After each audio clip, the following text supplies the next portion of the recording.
George Burley has been involved in more matches than anybody else in Ipswich Town's proud history.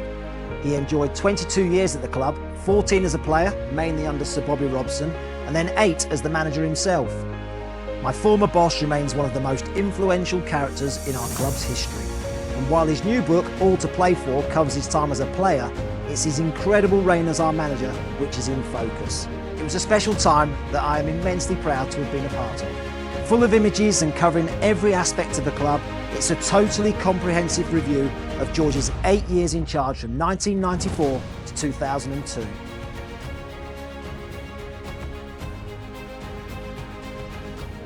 Totally different.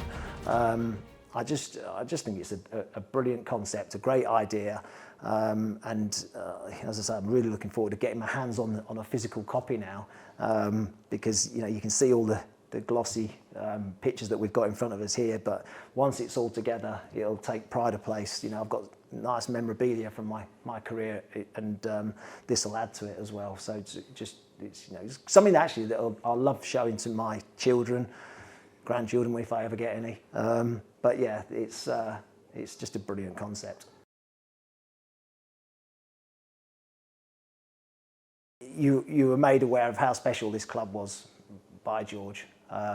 He'd been here since he was 14, 15, and Ipswich was his life.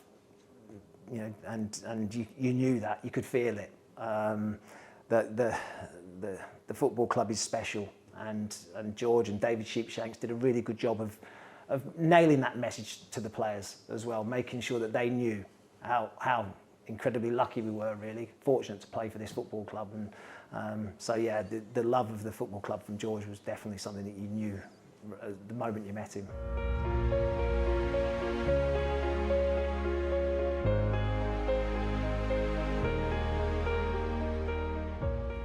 George, I've got to say, this is magnificent, this book that you decided to do. Why now? Why have you decided to do the book? Well, it was a case where Neil asked me would I be interested. I've been back at Ipswich now 11 years, retired from then, and really enjoy coming to the game. Been brought up in the town from a 15-year-old, had a very successful playing career. When we played under Bobby Robson, of course. Played in Europe from 72 to 82, and then went my way, other ways, ended up back here as manager. And that was a dream come true. And a very successful time with some great people, and a lot of enjoyment taking the club back to the Premiership. So it was a case of doing something about Ipswich Town and nothing else. Ipswich and my family, and living here, and really enjoying everything that was involved over so many years. It's brilliant. I mean, it's a very different book as well. It's not like a typical autobiography, is it? I mean, you've got quotes from all the players, people who were involved at the time, some of the stats in there. It's a very different book, isn't it? Yeah, it's about personalities, as you say. As a player, I'm sure there's a lot of Ipswich fans remember the 70s and 80s, which was great. And then as a manager, we had a squad of players who came through. Some of them came through the youth policy, quite a few other players who weren't playing regular for other clubs, and making their mark. And they all came together, worked very hard with 3 playoffs, so close but so far. We had all the belief that we could get back to the Premiership, and then we managed to do it the 4th time. So it wasn't luck. There was a lot of hard work, a lot of ups and downs, but mostly a successful season, and it was great to put the icing in the cake, and in 2000 and finished in 5th in the Premiership. Amazing. Which was unbelievable, and it's still unbelievable when I look at the stats and what we actually did. Won 9 away games, 11 at home, only lost 3. So it was amazing against some of the best teams in the world to perform like that. I love this quote, actually. I think this is on the back of the book. We've been in Europe when I was a player. It was where I wanted to take the club as a manager, and we did it. The dream came true. Well, yes, that was the standards we set previously as a player under Sir Bobby Robson, and I wanted to do it for the town and everybody involved. So it wasn't easy to start with. We're bottom of the Premiership and going to get relegated, but I had my beliefs and I stuck to them all the time. I wanted to play the type of football the fans seen before, the manner, the desire, the discipline of trying to do things right, having pride in your performance and in the training ground every day. So yeah, we managed to do it. We got into Europe, which was great. Some great experience where we get three rounds, and really it was a great experience. Yeah, you said the word there, you stuck to your beliefs. The other word that you said was standards. Standards was a big word for you, wasn't it? I think in life you've got to have standards what you do, and you try to improve yourself. And I was brought up as a 15-year-old under Sir Bobby, and as apprentice we had standards as far as cleaning the dressing room, picking paper up around the pitch, cleaning balls, working to get the kit out for the players. So that brought us a bit of good discipline for the years ahead, and that was great. And it was hard, but we really enjoyed it. And we took that onto the playing field, and we won the FA Youth Cup in '73 when I played, and then after that it was '75 the club won the FA Youth Cup. So there was good signs of the right standards, the right mentality, the desire to win games, desire to make yourself better, a better player, and produce the results on the pitch. And there was a number of international players that came through during that time as well, as a player and as a manager. And that shows you that the standards we were setting. Yeah, you had obviously some great teammates that you played alongside. You built a really good team and squad as well, the team that did get into Europe. It must have been really nice, actually, looking back at some of these players and looking at what they achieved as well. Yeah. It must give you great pride in what you achieved with these players. Well, you do as a player, you have your mates, and it's great that they're doing well with English internationals, with a few Scottish internationals as well, of course, Walkie, Alan Brazil, for England, Terry Butcher, Russ Osmond, Mick Mills, fantastic. And then as a manager, for me, I always enjoyed working with young players, and that was my strength, working with players on the training pitch, try to improve them, just like yourself, who came, a youngster from West Ham, and then of course you were captain at Bournemouth, and I can always remember going and watching you with Charlie Woods, and after 20 minutes I looked at Charlie and said, he'll do me. And that was the character, It was the character shone through, and that's what you wanted, the character to improve players, make them better, make them international players. And I think when you look at Ipswich history, the amount of young players they brought through is incredible. And there's Kieran there, top corner. Yeah, Kieran. Sold him for a lot of money. A lot of money. Richard Wright. Richard was an England international player when he was only 21. From there, and other youngsters, Titus Bramble, came through. And then Darren Bent, Darren Ambrose, James Scowcroft, Richard Naylor.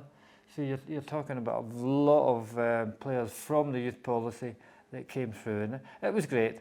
But overall, I think when I look about, they're nice people, they're nice lads. They wanted to do things right. You were the boss, though. You were the gaffer. Now you could say we're friends. We're all friends now, but at the time you were. I think as a manager, you've got to take a step back, and you've got to gain respect and standards. And I think in the training ground, I was one of the best crossers of the ball even then. Still the best crosser of the club. That's what you used to say. Yeah, definitely. But that all came from practice and working with players. And when I look at that, they all came to the peak, in the Premiership in 2000. So they all reached a peak. And when we got promoted at Wembley, that was a magic moment for the whole town. Rooser Premiership. Martin Rooser there, what a character, great ability. Bring him on, wins the game. And and it was a big excitement. So when we did get to the Premiership, you think, well, how are we going to do here? Yeah. You know, look at the teams we're playing against, your Arsenals, your Man Uniteds, you know, your Tottenhams, and think, can we compete? So we thought, right, let's go for it. With no fear, no fear. We brought one player in, Herman, Yeah. but with no fear, and no, the results showed it from there. Yeah, absolutely. I mean, it must bring back some great memories just looking back at some of this, and actually be some great memories for the supporters as well. Because you know, the supporters have had some tough times. We're back in the Premier League now, which is brilliant. But there's been some lean years as well. So looking back at this successful time would be great for the supporters as well. Yeah, I mean, when you talk to supporters, what was the best ever match I've seen? A lot of them might say the semi-final. Yeah. You know.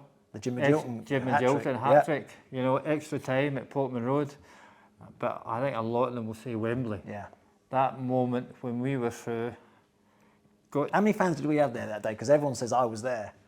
everyone in it says I was there. I was there. I think there must have been, you know, the 37. Yeah, well, most of Ipswich was there. Yeah.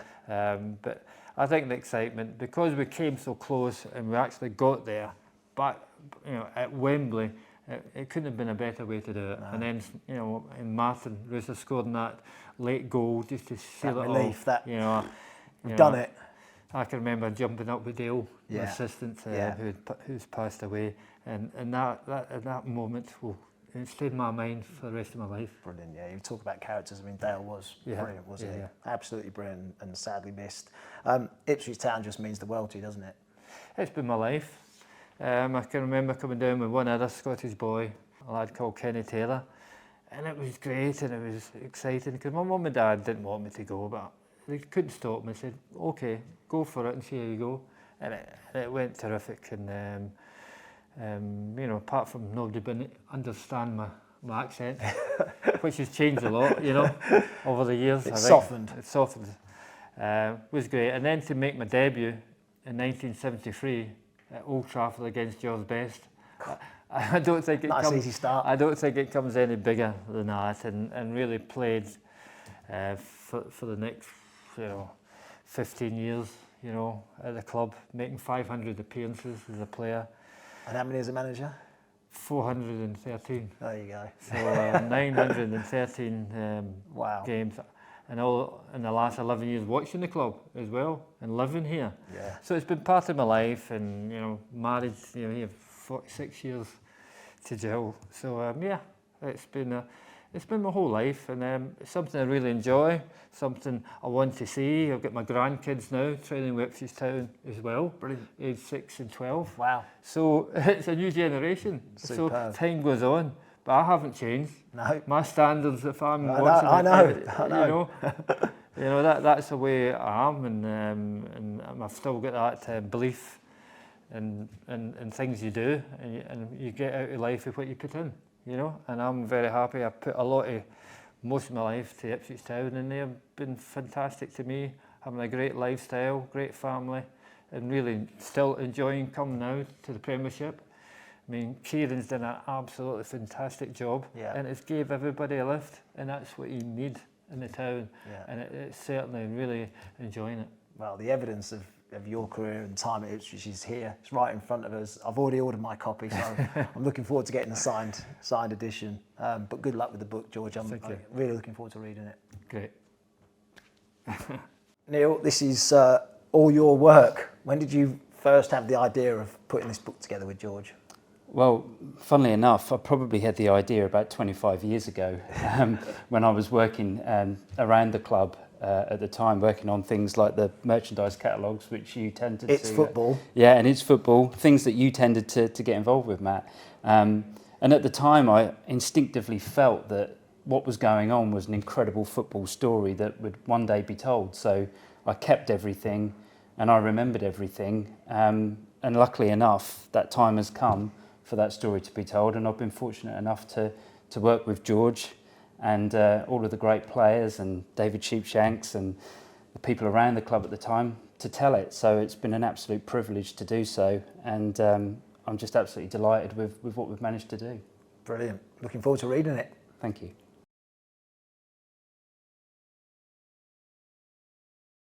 Well, I think when I arrived from Bournemouth, the club had been knocking on the door of the Premier League, and my ambition was to play at the highest level.